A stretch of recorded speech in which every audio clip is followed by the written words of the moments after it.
So, as Tara said, I'm Teddy. I'm a person in mental health recovery stemming from PTSD, severe anxiety disorder, and major depressive disorder.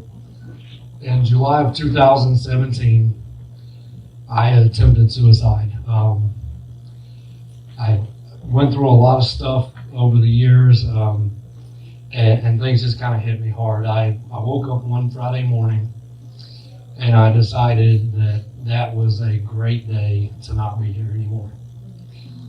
I remember the things that I went through that day. I got a box cutter. I got my 45, and I planned out what I was going to do. Well, somewhere in that process, I ended up doing something that got me involved in the judicial system. From that point, I spent 17 days in ICU at Grady. I remember the fire department guy that came out told us numerous times I wasn't going to survive. And then when I did survive, I ended up incarcerated for 8 months.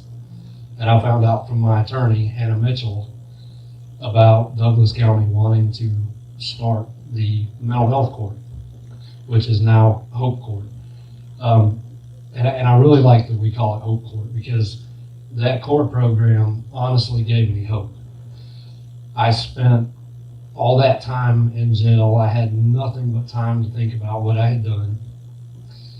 And then I get out and I go into this program, and I'm just going to be honest with you, I was terrified because I had been on probation before, and I thought it was going to be just like being on probation again. I thought that every time I made a mistake, they were going to be trying to send me to jail again. And I only made one mistake the whole time I was in the program. I remember I missed a class and I ended up having to write an essay. And when I had to write that essay, I remember thinking, this might be a different program.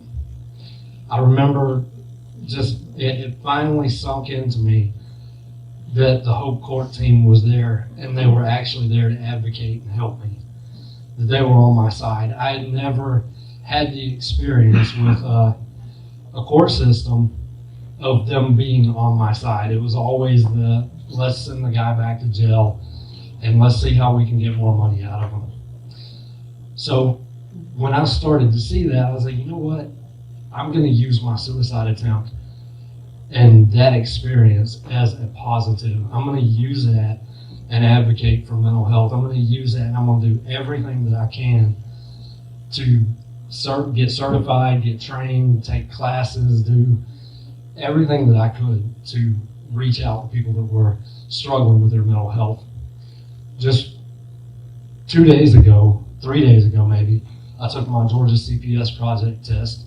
Don't know if I passed it yet, but I'm pretty confident that I did. I don't really know what my official title at the center is, but I'm the NAMI go-between, I guess, because we're working on bringing a NAMI affiliate into Douglas County, which is the National Alliance on Mental Illness. If you don't know anything about it, it's a great resource if you need a support group, if you need family resources. And we're trying to make the Nichols Center a NAMI affiliate in Douglas County so that you can bring your family, you can bring your friends, and they can get the help that they need. Because my goal as a veteran, which I didn't mention, but I'm also a veteran, my goal is that as a veteran that nobody goes through what I went through and has to resort to going through the criminal justice system to get the help that they need. I feel like looking back on my 20 years or so, there were numerous signs that I was struggling, but I didn't know what to look for. And now working with NAMI and CPS and the Nichols Center, I've started to learn what those signs are. After the 18 months of working with Emily and Judge Adams and all that, I started to see that I was not a person that was, like, my illness didn't define me. I started to realize that my mental health struggle was something that I could beat, and I beat it every day. I conquer my mental health every day. Some days it's ugly, and some days it looks good, but every day I wake up and I do it. And I know that because of the support that I have around me from the court system, and I'm not even at the point in my life where I have to respond to the court system anymore, but I've been lucky enough to, with my relationship with Tara and the Nichols Center and her relationship with the accountability courts, I've been able to come on as a peer mentor to the court system. And there's very few times in my life where I actually say that I'm proud of myself. I hear it from my friends. I can't count how many times I've heard Judge Adams tell me she was proud of me over the years. I can't count. It's been several awards that she's given me being in her program and just telling me how good I was doing, how proud of me she was. So to be able to stand up here and talk about the impact that she's had on my life, it's amazing to me. It's like I went full circle. And if you just knew like my whole story, like you guys are getting like a little piece of it. But if you knew everything, it's all a huge blessing that I'm able to be up here. And I'm thankful to be involved with the Nichols Center. So.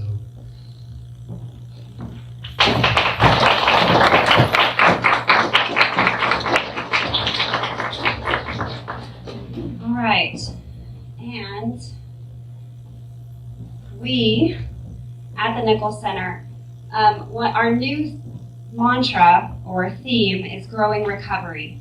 And our idea, as Judge Walker was talking about, is that in order to reach people in recovery, you have to use different pathways and different things that are important and special to them. And Teddy's involvement with the center through NAMI, through court, with the Guardians group is just such a blessing. And we are so grateful that Judge Adams actually gave the Nichols Center the opportunity and to continue our great work with the court system, to grow recovery through the mental health court. And so for those reasons, we would like to honor Judge Cynthia Adams with a Growing Recovery Award. We are so grateful for this opportunity. Thank you.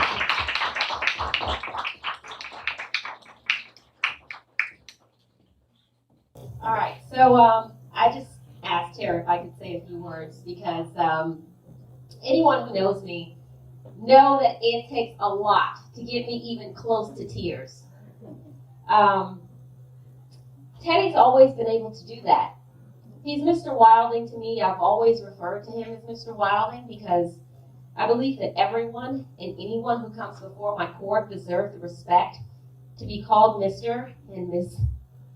And when we went over Mr. Wilding's case, I tell him all the time that we almost didn't take his case. But the team fought for him. So I accept this award on behalf of the Hope Court team. Mr. Wilding's story is a successful story. What makes me look at what we do with Hope Court and say, if we are able to save one, then we are successful.